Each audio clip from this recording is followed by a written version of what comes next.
Welcome to Manhwa Recaps, spoilers ahead, watch out, and take care. Huge shout out and special thanks to the channel members. The Manhwa starts by explaining that the undead are those who can't die even after dying. They are immortals who have escaped the cycle of life and death. Dominating a single dimension was not difficult.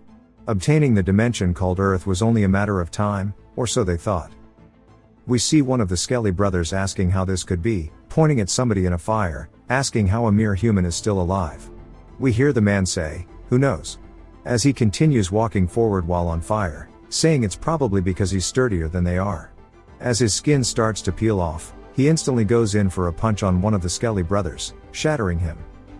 It jumps back to 2 years ago, as we hear a woman saying she can't do this anymore. She let him live here because he said he was job hunting, but all he does is spend every waking hour drinking and playing games. If he's going to be like this, he should just go back to their mom and dads. The man says no, that he can't rely on their parents at this age. We learn that it's his younger sister, and she asks how relying on her is okay. She tells him that he has an allowance, and that tomorrow is the new year, so he should get a part-time job or something. The man says okay, and that they should leave this till tomorrow as his head is still spinning. He closes the door as she keeps screaming, and he lets out a sigh, then plops onto the bed. We learn that his name is Kang Yun. He calls himself pathetic, asking why he's living like this. The only thing he's done after coming to Seoul was getting a short internship at a major corporation, and he should find some kind of labor job soon. He looks up at his desk, realizing he forgot to turn off his monitor before he left. The man says that life would be much better if it were a video game. Then he could probably find a pretty good job, like a warrior, wizard, or swordsman. Then he passes out. Some status windows begin to appear, saying they detected a general connection from the dimension, but connection is temporarily denied. The tutorial will now begin on Earth. Yun jolts awake after feeling something, looking around to see he's in a white room, wondering what's going on.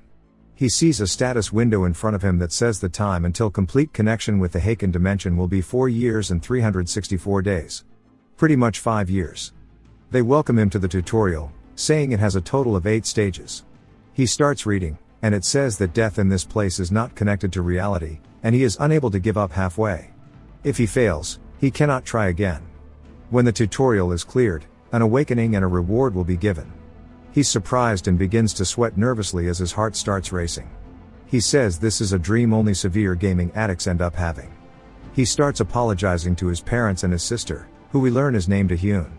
He says that he'll find a job, but for now he doesn't care since this is a dream, and maybe this is a sign from God to go all out one last time. The one more game mindset has been activated. The first stage is about to begin, and the status window says they pray that his courage can save Earth. This catches Yun off guard, and he wonders what this means, staring at it blankly. The first stage is that he must prove his courage and defeat what he fears the most. He has to reach a specific destination at the end of the bridge, and if he fails, it will be death. He wonders what bridge they are talking about, and suddenly he's transported. He sees lava below him as they have to walk across makeshift bridges to get across. Yun wonders why the heat feels so real, and who all these other people are, and what's going on. The other people say they were definitely in their homes. He asks what kind of stupid dream this is, then hears his sister and looks over, seeing her standing there with tears in her eyes. He asks why the hell she's in his dream, saying this is ridiculous, and she tells him that's her line. She wonders if this is truly her dream in the first place, saying that it's talking about saving the Earth or whatever. He calls out to her, telling her not to act like this is hers, because it is his.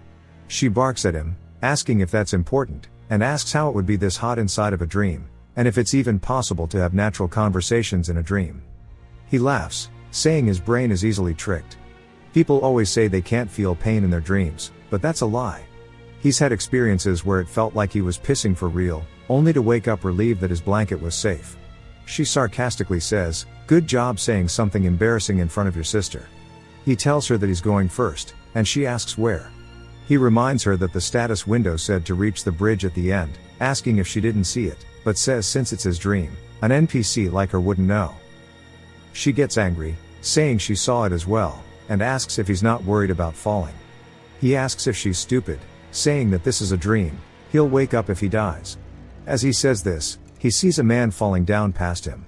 He watches as the man falls straight into the lava, and the man begins to scream as he burns alive. The smell of his burning flesh fills their noses, and they both look down at him, sweating nervously. Hyun asks him what he was saying a second ago. He starts to shake, saying the screams just sound a little realistic and he's not scared at all, and she calls him pitiful.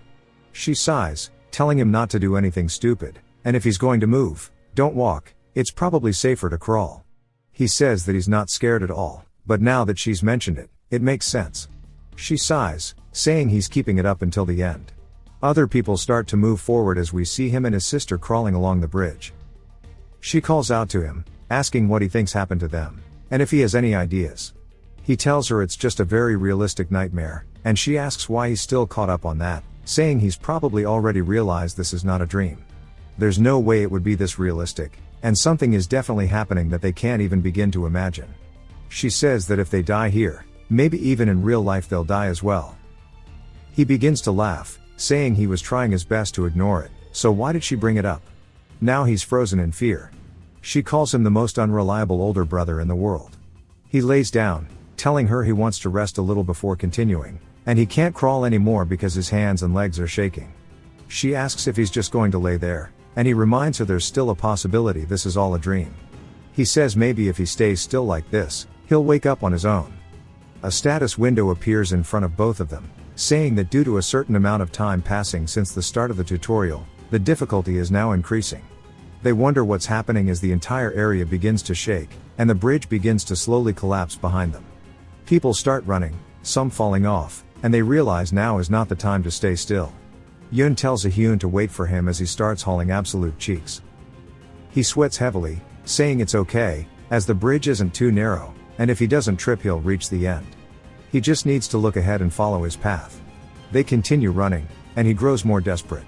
He finally sees the end, saying that with this, it'll all be over. Then he looks to his left, spotting the bridge above his sister starting to collapse. He yells at her. She looks up, surprised, and he realizes he needs to act fast, so he leaps across, landing on her bridge as the rocks begin to fall down. He grabs her and dashes forward, causing them both to barely make it before her bridge collapses into the lava, dissolving into nothing.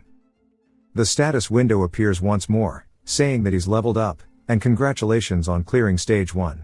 He has temporarily awakened as his clear reward, and he will officially awaken when the tutorial is over. He lays down, gassed out, saying he can't even move his body anymore. Hyun thinks about the wording, saying maybe there's more, and he asks her if she's not going to thank him. She does, and her status window opens, showing her stats. She wonders what level, strength, and agility mean.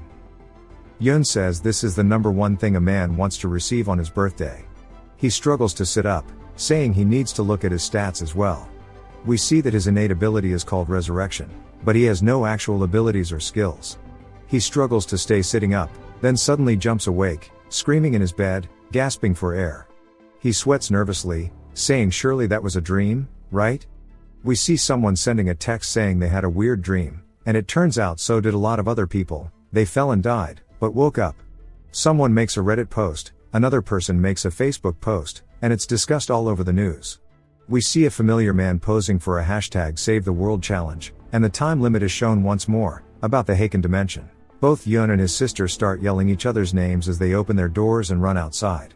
They begin talking about the dream, asking if they really had the same one. They keep cutting each other off until Hyun yells at him to shut the hell up. He tells her to stop cutting him off, and then they both sit there in awkward silence. Suddenly, their stomachs rumble, and they decide to put this aside for now, as the best thing to do is eat. As they eat, they stare at their phones, seeing that all of the trending topics are about the dream. Hyun says it really wasn't just a dream, and it wasn't just Korea, looks like the entire world had the same dream. Yoon wonders if this is really happening, but notes that dying in the dream didn't seem to affect reality. It says that 3 or 4 people out of every 10 fell, but none of them died. Hyun shakes, saying it was still too vivid, and she bets falling from that height would have hurt a lot, and that some of them are suffering from PTSD. He continues eating, and she asks him if it's really okay for them to be eating so peacefully, even though everyone outside is going wild. He keeps eating while thinking about it, then puts his utensils down, telling her there's nothing they can do about it right now, so they should just eat. He heads over to the window, moving the curtain, asking her if she really plans to get mixed up in all of this. They see looters going crazy, along with doomsdayers holding signs that say the time of judgment has come. Everyone has pretty much lost their minds. Watching all this from their balcony, Hyun says she probably shouldn't go to work today. He asks if she's seriously considering that, saying if they go out, they're only going to get hurt. She should remember the connection to the Haken dimension. She says when the status window popped up, she didn't get a good chance to look at it, but mentioned you could check how much time they have left. She opens it, deciding to check the time, and Yun says he missed the status window too. I wonder why he can't just open it. They don't know what it's about, but they do understand that there's about 5 years left. They wonder if they can really prepare in 5 years if the world is like this. Even if it's a mess right now, things will surely calm down, and it's best to stay safe at home. Hyun is surprised that he's making sense, even though she thinks he's usually dumb. Aside from the confusion that morning, nothing else of note occurred. By evening, most people had returned to their usual routines, and South Korea had quieted down again in a single day. And so the first day ended. We see Yun closing his eyes as he opens the status window, which welcomes him to the tutorial. It asks if he needs a basic explanation on how to use the interface, but he says no, he just wants to see his status window. He looks at it, wondering if his stats are good since he doesn't have a baseline to compare them with. He notices the magic power stat, implying they'll be using magic, and he's not sure if that's a good thing.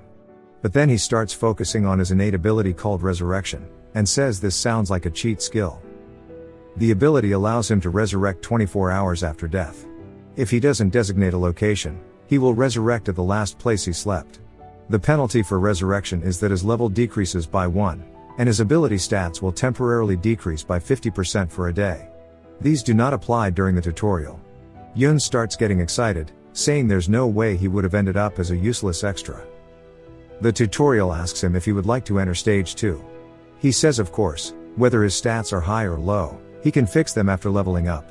Since he's, in his own words, the amazing resurrection man, he can do anything. Up until now, he felt blissful, not even imagining what was to come next.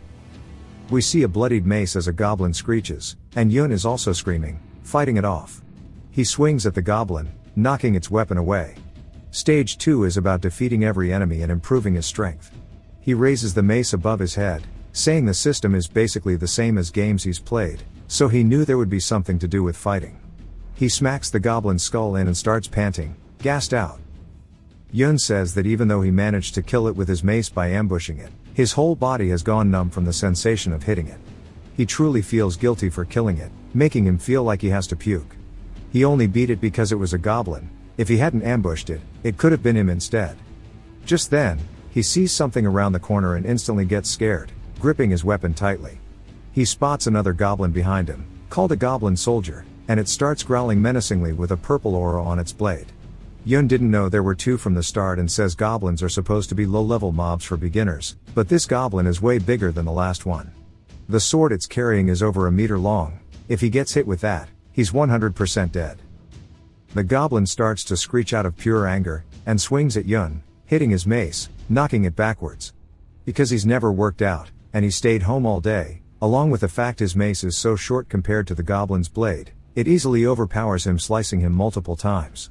It jumps to him with tears rolling down his face, and he wonders what's happening, and why he has to go through something like this, as we see the goblin is dragging him away, leaving a snail trail of blood. He wonders why he's not dying, and when this dream will end, and he just really hopes that somebody can save him from this. Yun says that he always found it hard to understand how much blood a person has. Only by watching his own trail of blood did he feel the steadily approaching fear of death coldly tightening around his neck. While he suffered hella in the few hours before his life ended, he was subjected to savage torture by 4 goblins. We hear him screaming as Hyun wakes up from it and bursts into his room, asking why he's messing around so early in the morning. Then she looks over, spotting him completely fear-ridden in bed, biting his thumb while shaking. Later, he tells his sister what happened, and she asks if he's saying he died from extreme blood loss. He says yes, and that they pulled his fingers and toenails out one by one, stomping on them. He goes to continue, but she tells him to stop, saying even though she died too, it wasn't as bad as that. She then asks him why he was screaming. He tells her that if she experiences it herself, she'll see what he's going though, and he's pretty sure even Guan Yu would cry about this. She says she gets it and asks if he needs to go to the hospital. He asks why, and she says that it seems psychiatric visits have jumped up a lot over the past 2 days, and it looks like there are a whole lot of people who have gone through something similar. He thinks about it, saying he doesn't think it's that bad, and he doesn't have the money to go anyway. She then tells him there's some good news. It looks like if you die, the tutorial ends. The people who died in stage 1 didn't end up dreaming of stage 2. He sighs out of relief, saying he's glad to hear that, which means he can sleep peacefully tonight. Of course, he goes to sleep and wakes up to the entry into the tutorial, making a shocked face. Due to his resurrection skill, he's back in there. He grits his teeth and starts screaming, saying this is bullshit and wondering why it's happening to him. Since he's in the tutorial, there's no penalty for resurrection. Sitting in a cave, he sighs, saying that he just stared ahead blankly, took a nap, then stared some more. He assumed that if he just put up with it for a few hours, he would wake up, but there was no sign of that happening.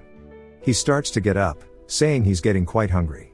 He heads toward the door, remembering that last time he picked the mace because he thought it would be powerful or easy to use, but this time, since he's scared of getting close to anything, he wants to go with a bow or a crossbow. Compared to shorter range weapons like a sword, a spear does seem better. So, he picks out a crossbow and a spear, saying, it's time to show them the shooting power of the Korean Reserve Army. Back shots would sound like World War II. We see him aiming down the sight as he fires a shot, pulling a Trump shooter. Yun is surprised as the angry goblin soldier turns back, glaring at him while drooling from the mouth. He realizes it was too hopeful of him to try and use a weapon he's never used before. They start charging at him, and he screams as he rushes forward with his spear. He avoids the goblin soldier and goes for the smaller one, instantly piercing its chest, saying he's got it, and with this, at least one is dead. He turns to face the other, but quickly realizes he can't pull the spear out from the smaller goblin. He looks to his right as the goblin soldier leaps at him with its sword overhead, killing him. He wakes up screaming once more, gassed out, saying at least this time he died immediately. A death without torture feels nice. The next day, we see the tutorial screen again, and he flips it off, saying he doesn't want to do this. For round 3, he goes with a sword and shield. Maybe you're wondering why he's using a new weapon. We learn that he spent the entire day studying how to use the sword. So, he stands in front of the goblins, as he's confident this time due to all the videos he watched, only to wake up again as they rock his shit. He starts laughing maniacally, saying they're definitely asking for it, and he mutters to himself that he's going to kill them, while Hyun watches from the doorway, concerned. The next night, the window appears again, marking round 4. To start off, he just blindly swings his sword. Why, you ask? This is the game-breaking formula for the status window. We see that through his efforts, he has surpassed his limits, and his vitality has increased by 1. He sighs and falls to the floor, asking if it really took 8 hours to raise his stat by just 1. He notices that the additional skills are set to 1, and he recalls that he got that point when he passed stage 1. He wonders why he forgot, then inhales some copium, blaming it on being so out of it that he forgot, and not on him being dumb. He decides to invest a point in his strength, and now, having raised his ability points by 2, it's time for some revenge on the goblins. That's what he expected, at least. But due to all the training, he was so tired that he couldn't even kill the little one and died instantly. In round 5, he raised his vitality by 1 once more, swinging the sword around. In round 6, he spent 10 hours training to get his strength up, and now he can easily take out the 2 goblins at the front. But due to his fundamental lack of physical abilities and combat skills, it still wasn't enough to face off against the rest. We're now in round 7, where he just swings his sword again and again, hoping for something, as we see him gain 1 vitality point, completely drenched in sweat. He falls to the floor, dropping the sword as he pants heavily. He looks up at the status window, and it says that his swordsmanship ability has increased to the lowest rank possible, which is F. He looks at it, wondering if his eyes are deceiving him.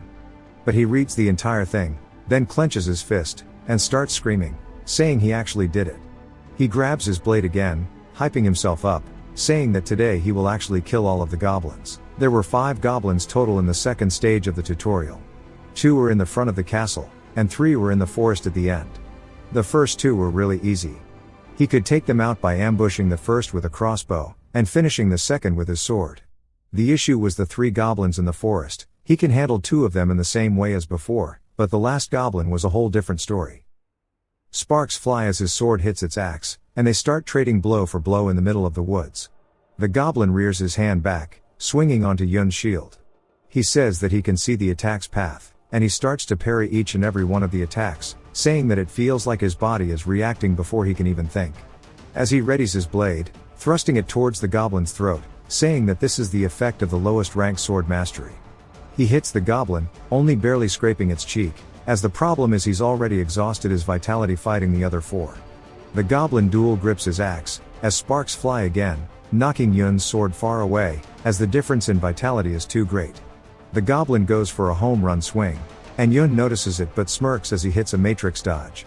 The goblin is surprised by the dodge, and Yun explains the fact that it really enjoys torturing people, and because of that, instead of killing you immediately, it will knock you down and save its strength for the final blow.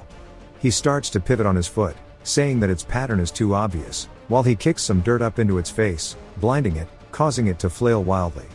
Yun grabs onto a rock, getting in close to its leg, and starts smashing its knee. The goblin screams in pain, and continues to flail wildly. Yun quickly runs to his back, and yells, and the goblin realizes where he is, as Yun screams that he is stronger. The goblin sees the rock getting closer to his face, as it smacks him right in the head, causing it to fall over onto the ground. Yun says that he thinks he just figured it out, the goblin's level that is. We see him panting, saying that it was so boring that he wanted to die. A status window appears, saying that he has cleared stage 2, and he has received 5 additional stats as the clear reward, and he can choose a weapon to take with him.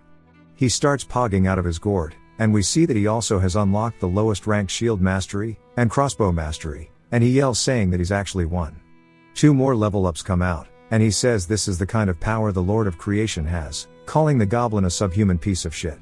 He starts laughing, as the night continues, and it snaps back to reality, as he is turned into a pixel art monkey, saying it is a strong good morning. He's working in the kitchen while singing, saying to celebrate clearing stage 2, he has decided to make breakfast. He says that he's done.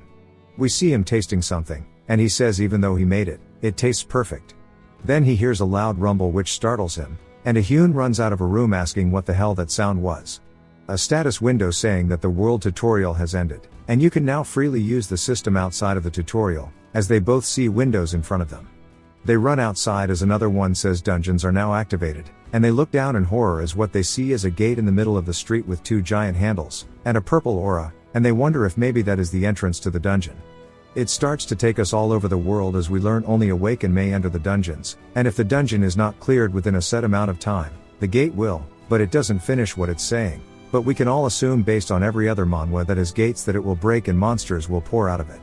We still see they have almost 5 years until the connection is completed. Yun explains that as soon as the dungeons activated, the world fell into greater chaos than the first day. They decided to not go outside and searched for information. Yun says that it seems like the tutorial isn't completely over, and it says that people who recently celebrated their birthdays can now participate, and it looks like you have to be at least 16.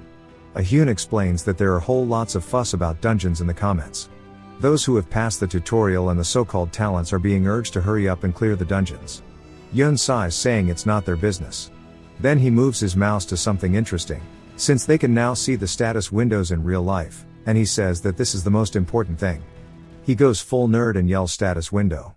Hyun stares at him cringing internally. The window opens, telling him that as the tutorial is still technically ongoing, this cannot be used. He says since the tutorial 8 stages, and he repeated stage 2, 7 times, everyone else must have already finished. He sighs, saying in the end there's nothing he can do but clear everything, asking if there's information about stage 3. Hyun tells him that the theme is patience, and that's all she can find. Since only a few people have cleared stage 2, there's not much reliable information. He says that he guesses he'll have to just work through it. Even so, he says that he's gotten a lot stronger since the original attempts, so he surely will clear stage 3. That night in the tutorial, there is a golden liquid as a monster is singing, and we learn that he is actually getting R-Kelly'd by the monster, while holding back his anger. We get some backstory. Stage 3 is that he must prove his persistence and tenacity to endure any situation. The clear condition is to defeat the Gorka chief.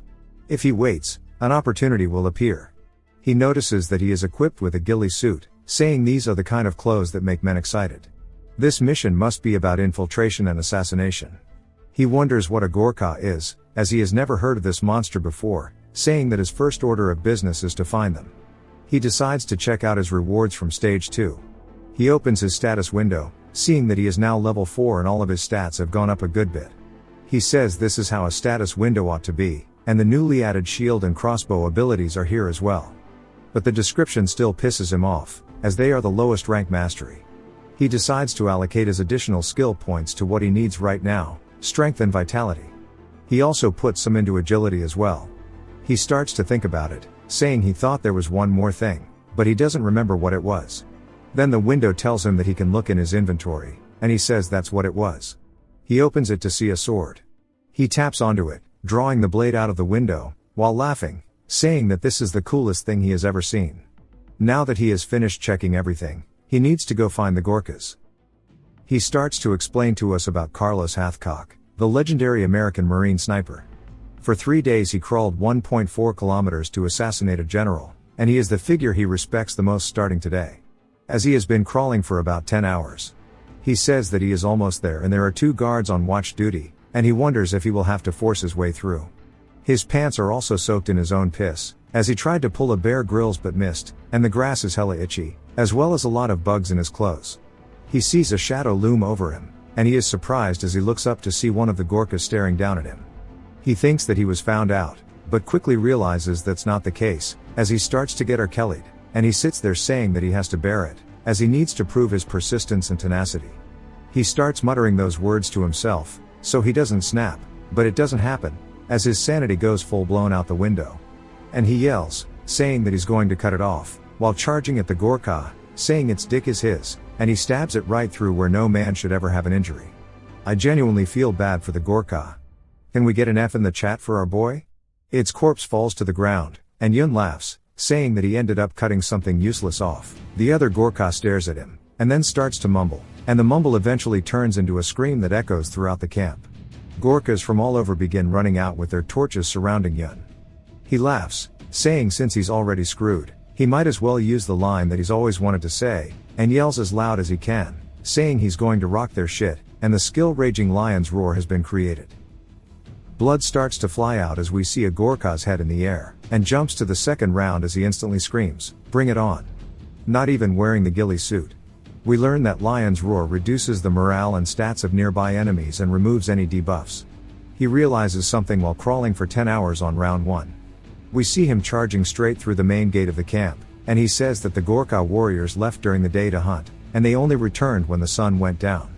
In short, the camp is weakest during the day, and everybody who is left is unable to fight, as we see him instantly take care of 3 Gorkhas. He heads for the chief's tent, and slides through the doorway, saying that he's here. He's surprised as he sees a couple of purple lights and the Gorkha chief sitting on his throne. It points at Yun, and the 2, I'm assuming shamans besides him, start to inflict their magic onto him. We see it completely freezing him up as he has now been immobilized by a low-rank magic skill. He wonders why the tutorial includes this, saying there's no way, but he recalls Lion's Roar removing all debuffs, so he takes a deep breath using Lion's Roar, and shouts, which low-key scares the Gorkha chief, but frees Yun. He charges forward leaping through the air with his sword, saying that everybody has a plan until they get hit by the sword, and he slices down, killing the chief. Now he has cleared stage 3, and he has received the intermediate rank body regeneration as the clear reward. And due to speedrunning it, he has now received the title, Impatient 1, as an additional reward. He receives a level up, and we learn that the title gives him an extra 1 to all of his stat points. He says he broke through stage 3 in just 1 day, considering it took him a week to get through stage 2, this is a huge improvement, and he has come to a single conclusion. He might possibly be insanely talented, and at this rate, he might even break through stage 4 in a few minutes, as he starts to paint himself as the protagonist to a story, with him standing atop a dragon. We get a month time skip, since he had that thought, and it has been 25 days since specially formed squads of Awakeners were sent to clear dungeons. 40% of all dungeons discovered have been successfully cleared. As civilian Awakeners continue to raid and steadily advance, the government will henceforth offer rewards. We hear Yun screaming, and Ahyun says he's back at it again, and surely he knows the neighbors will file a complaint if he keeps doing this. She asks if he got hit in the back of the head with an arrow today, and he comes out of the room saying that he cleared it, and he just went in and fucked everyone up. She tells him it's time to eat, and she expects him to throw another fit, and then she is completely surprised as she goes to congratulate him. And she asks if something happened in his dream, as we see him now towering above her, and she says his face is weird. She asked him why he looks so angry, and he says that the tutorial bastards are pissing him off. She tells him to lighten up a little, saying that he looks like a complete criminal these days, and he asks what she just said, saying she shouldn't be saying something like that to her brother. She asks what the concept of stage 4 was and reminds him that he's freeloading in her house. He says it was a group project, forcing them to prove leadership, and that the clear condition is to remove the dungeon core. It also gives them a tip, saying it's best to escape without leaving a single member behind.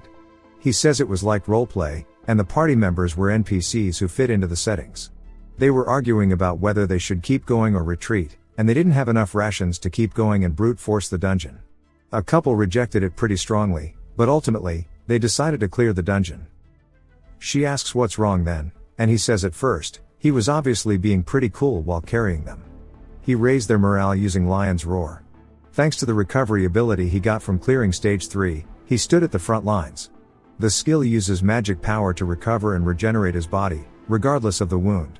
She says surely everything is fine then, asking what was the problem that made him take a month to finish. He starts to let out an angry sigh, saying it started that night. As we see them standing behind him while he sleeps with a knife, he says those bastards didn't go on night watch like he told them to, and when he caught them trying to run away, they ambushed him and killed him.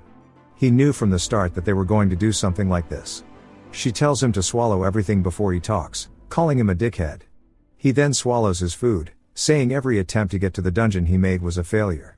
Every attempt was composed of similar people in similar situations, and in that terrible scenario, he had to use his brilliant mind to find a way through. She asks him what it was.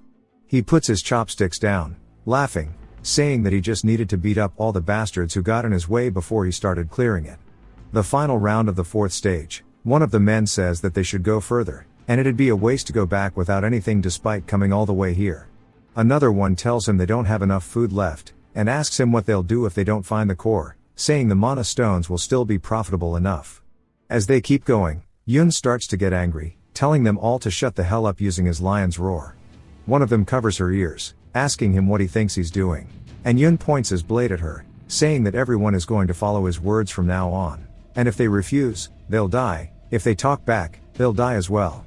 Bullcut McGee asks him if he's insane, but instantly gets hit in the face. Yun grabs onto his shirt, so he can't fall over, and repeatedly beats the hell out of this guy, telling him not to talk back. As his face is all swollen and he's crying, his girlfriend is worried, and Yun looks at them all, saying that they just need to follow him, as he knows the way, and if they talk back again, he will kill them. We see his stats are actually much higher than they were previously as well. A skeleton leaps at him, but he grabs onto its blade, pulling it to his side, while rearing his fist back, slamming his hilt into its skull, cracking it.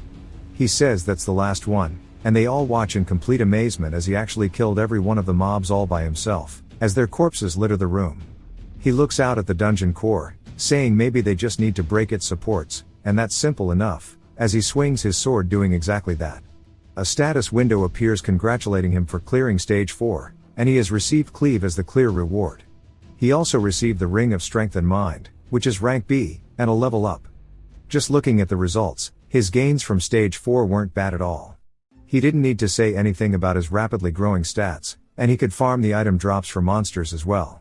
Among them, he still doesn't know what the mana stones are used for, as we see he has the skeleton soldier's mana stone and the skeleton knight's mana stones.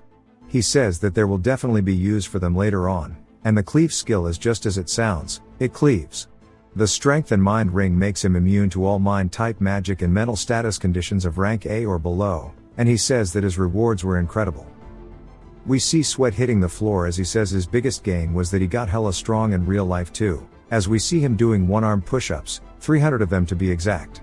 Bro got jacked on trenbolone sandwiches. He says that exercising his body without weights hasn't been cutting it anymore, and maybe he should go to the gym. His phone starts to ring, and he looks at it wondering if it's an ad or something, but he sees it's an alert message as a dungeon has opened up, and it tells all the citizens to stay inside. We hear screams as people are begging for safety. We see some goblins breaking into a window, as well as people being murdered on the streets while running away in fear from them. Yun looks outside, wondering if it's been that long since he already put in the request to clear the area. He says that at this rate, Hyun is going to be in danger. He runs around the apartment, looking for anything he can use as a weapon, wondering why he can't even find a sword. Then something catches his attention as he sees his kitchen knife in the sink. Outside, we hear him running at full speed while he screams, taking a deep breath and yelling, saying it's been a while, calling them bastards. The goblin's turn, and he clicks his tongue, saying it looks like he still can't use his skills, but, thanks to that, he has now got their attention. They start charging at him while speaking goblin, and he says he can't hear them properly because they are just stage 2 small fry. Even if he says that, there's no guarantee that these are the same level as those from the tutorial, but for some reason, he can tell how strong they are just from the way they move, and he stabs one straight through its head as we see the knife sticking out from the top of its skull.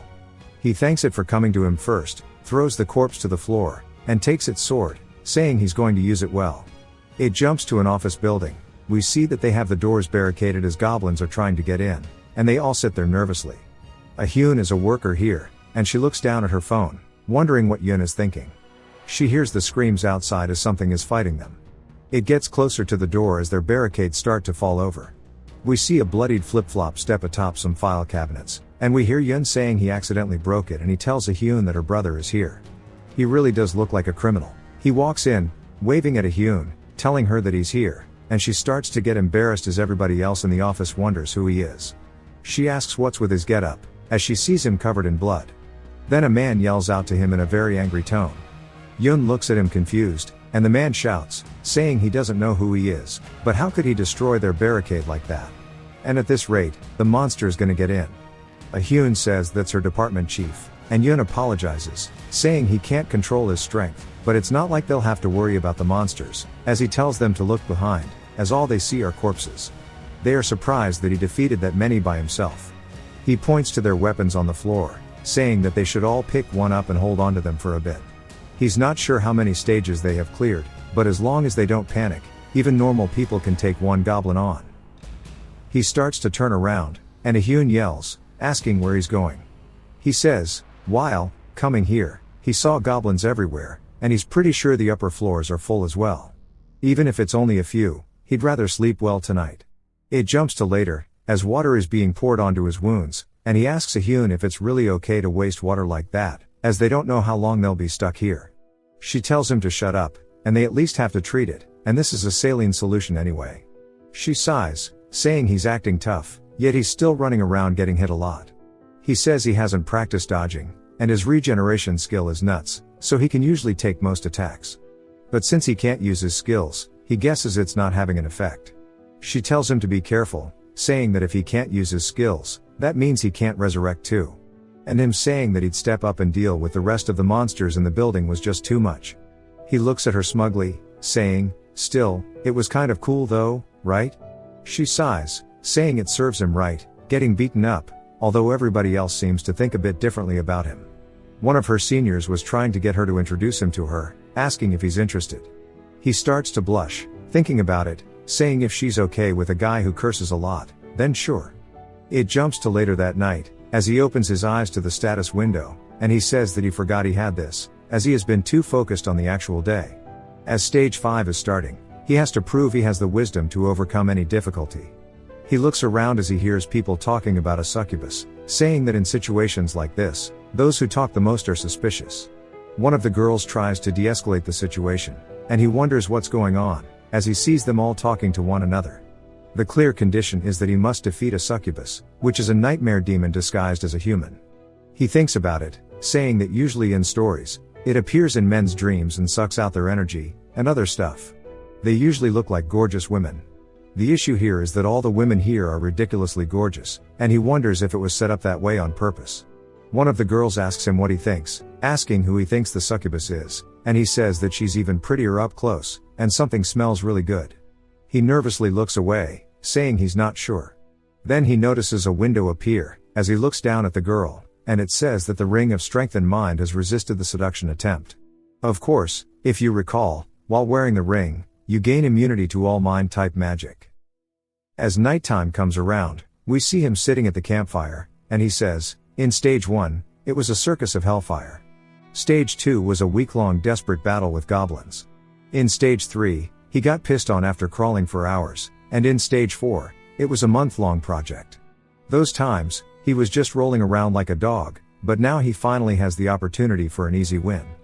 He says he's sorry for cursing at God before, but now he sees that it truly is God's plan. Then he covers his smile, and he recalls that it clearly warned him that he would become a target if he determined her identity, saying even if he does know her identity, it's not over yet. He's not entirely sure, but surely she'll be strong, especially if she can transform into a human. Instead of acting rashly, he should first win over the other NPCs. Since the men might be under her spell, he'll have to approach the women first. He swears he has no other motive, but we know, bro is capping, and he decides to maybe sleep on it. He opens his eyes and sees an unfamiliar ceiling, confused, remembering that he is in a Hyun's company. Some of the co-workers say they're glad he woke up, and they were just about to wake him as the army arrived. We see him clenching his fist, saying that the succubus obviously realized who he was and killed him in his sleep.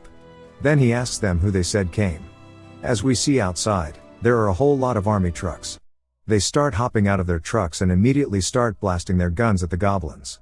Hyun watches from above, surprised that the army actually came, and everybody else says that the monsters are no match for the guns, and he says it's all over now. A chill runs down his spine, and he realizes something, saying that he's pretty sure he felt something off, almost as if there's something dangerous. He notices something else, and we see the army men reloading, saying there's no end. They start shit-talking each other, just friendly army banter. They see one of the men shooting a red goblin as it walks forward, tanking the shots, lobbing his head off. They start instantly trying to put fire down to avenge their fallen comrade, and one of the men says it killed the entire platoon. They wonder what's the deal with the goblin as we see it get shot in the head, but it just walks it off as their bullets are having no effect on the beast as it starts screaming while charging directly at them. They wonder what the hell is going on, telling the driver to go all gas no brakes, and he starts speeding off. The goblin crouches down, leaping off the floor, catching up to the truck through the air. They look up to see its shadow, and then get cut down. They start screaming as the truck begins to get heavier, causing the driver to lose control and it slams into another truck.